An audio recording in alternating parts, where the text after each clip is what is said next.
qu'est-ce que tu fous, Bruce? Mais qu'est-ce que tu fous? Alors Bruce, pour ceux qui le connaissent pas, c'est le taulier d'une chaîne YouTube qui s'appelle Y Penser.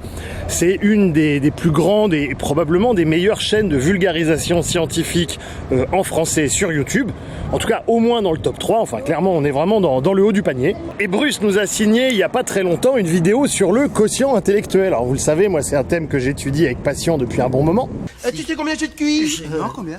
J'ai 40. Ouais. Ah bon? Ouais, 40. Ah, tu fais plus. Tu fais 45. Ah, merci. Je t'en prie. Et puis il se trouve qu'il parle aussi d'autres sujets, comme par exemple le MBTI. Enfin bref, moi je m'étais dit, super, je vais me régaler, je vais apprendre plein de trucs avec Bruce.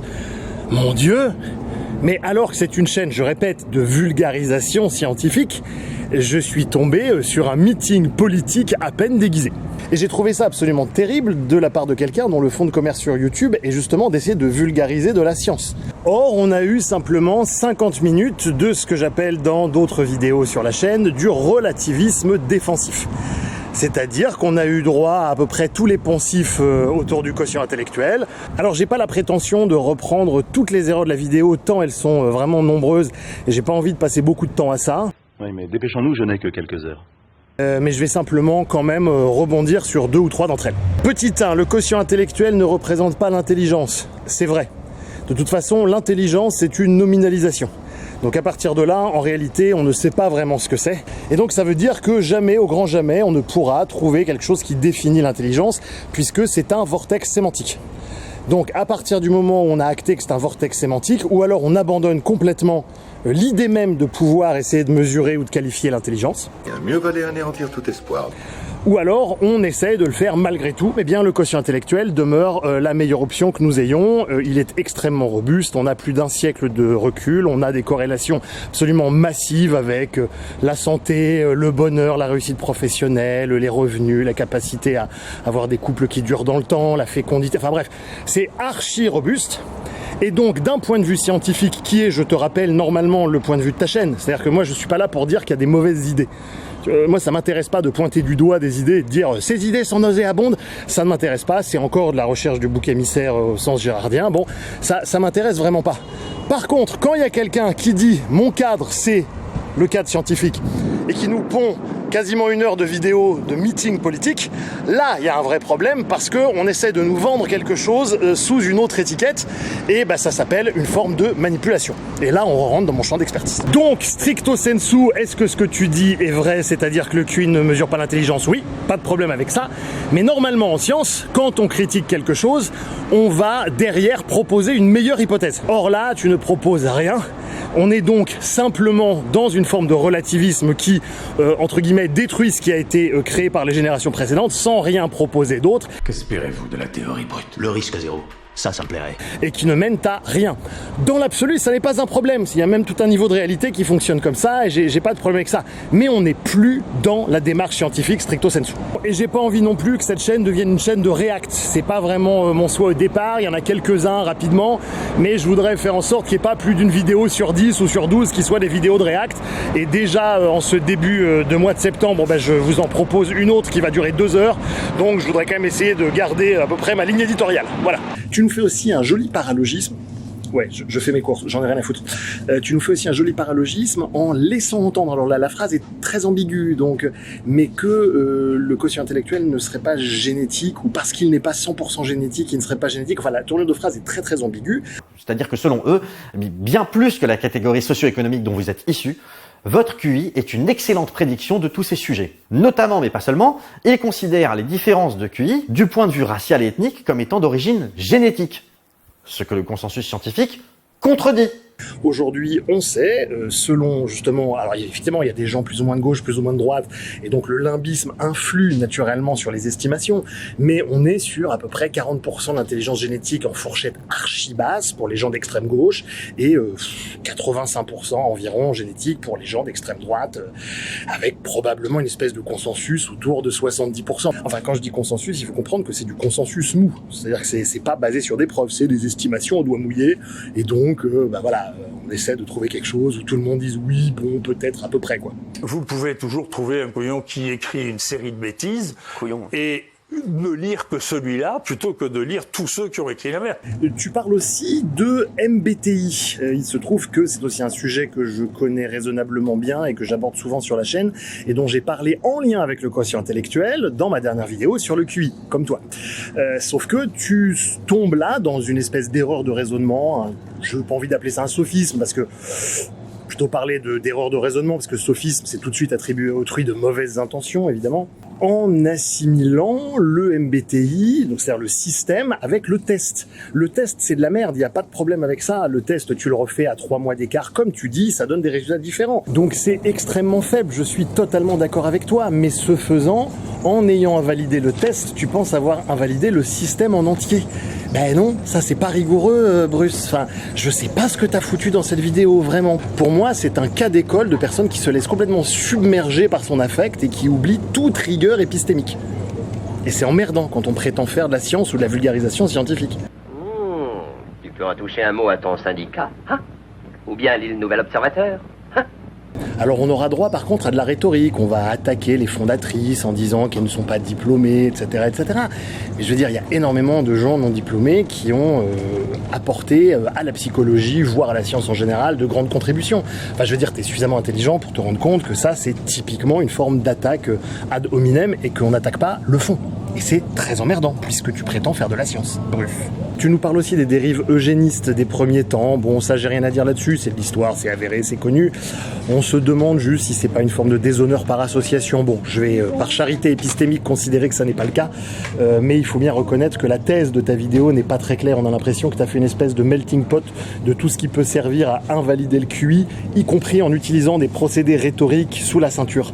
Tu n'en sors pas grandi. Quand on fait de la science, ce qu'on oppose, ce sont des arguments, pas des connotations émotionnelles. Donc on a besoin de gens comme toi, Bruce, on a besoin de bons vulgarisateurs, mais on a besoin de gens qui savent faire la part des choses entre leurs opinions politiques et la gestion et la transmission avec pédagogie de données scientifiques, merde. Et je profite de ce cadre extrêmement insolite pour faire cette vidéo non prévue totalement à l'arrache, pour vous montrer, parce que pour ceux qui ont mon âge, peut-être que vous avez grandi comme moi avec ce chocolat, merveille du monde, qui était absolument ma Madeleine de Proust et qui est maintenant visiblement ressorti après plus de 20 ou 25 ans d'absence. Voilà, je tiens à préciser que je ne touche pas un centime pour ce placement de produit. En conclusion également, tu nous expliques que le quotient intellectuel est plus ou moins standardisé selon une certaine culture, ce qui peut tout à fait être un argument qui s'entend largement, et que par conséquent il ne permet pas d'effectuer de la psychologie différentielle, et tu nous invites donc à oublier tout ce qui est usage du QI pour différencier les peuples, mais aussi les sexes. Le QI ne mesure pas l'intelligence humaine de façon standardisée universelle. Donc, toutes les conclusions sur tel ou tel pays est moins intelligent, les femmes versus les hommes, les riches versus les pauvres, tout ça, vous oubliez. Comme si on ne pouvait pas, par exemple en France, en Allemagne, en Espagne, enfin dans des pays occidentaux, utiliser le quotient intellectuel, par exemple, pour comparer son évolution chez les sexes masculins et féminins. Ce type de raisonnement n'est pas rigoureux du tout. Là, tu es en train, ni plus ni moins, de jeter bébé avec l'eau du bain.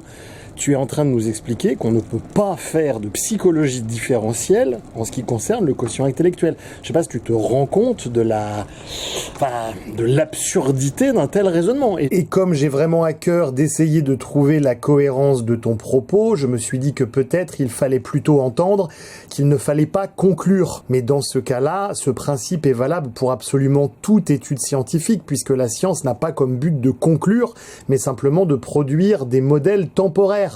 Ainsi, il semble absurde de n'insister que sur cet aspect-là, puisque c'est un des principes fondamentaux de la science. Ou je comprends pas, ou je comprends trop, Bruce. Ou je comprends pas, et dans ces cas-là, tu vas probablement m'expliquer, ou quelqu'un peut-être en commentaire va m'expliquer. Ou je comprends trop, et dans ces cas-là, j'ai deux principaux scénarios qui s'offrent à moi. Le premier scénario, c'est que tu t'es laissé complètement déborder par ton limbisme, ni plus ni moins. Deuxième scénario, c'est que tu as fait exprès une vidéo extrêmement clivante de sorte à générer de l'engagement, du buzz, et ça marche, puisque moi-même je te réponds. Et dans ces cas-là, bien joué. Mais je trouve ça dommage que pour ce faire, tu doives sacrifier l'objet initial de ta chaîne.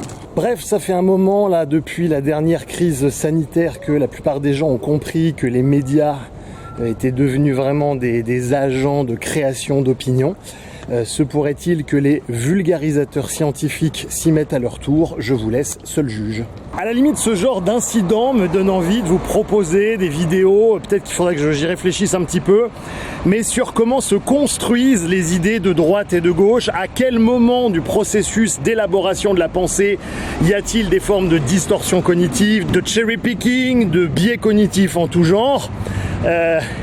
On en a déjà un petit peu parlé sur la chaîne, dans la vidéo sur la gauche et la droite, j'en ai déjà parlé un petit peu aussi face à François Bégodeau, mais je pense que ça pourrait effectivement mériter une vidéo dédiée, je vais y réfléchir. Histoire de terminer sur une ouverture, histoire de sortir de ce manichéisme gauche-droite que j'exècre parce que c'est la mort de la pensée, je voudrais au moins qu'on passe d'une vision binaire à une vision ternaire, histoire d'activer 3 secondes nos lobes frontaux.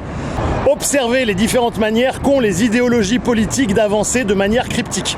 La vidéo de Bruce ici est un archétype d'une forme de crypto-gauchisme. Je pense également à des gens comme Clément Viktorovitch, j'en ai déjà parlé un petit peu sur la chaîne, même si la vidéo a été censurée, elle est sur Odyssée.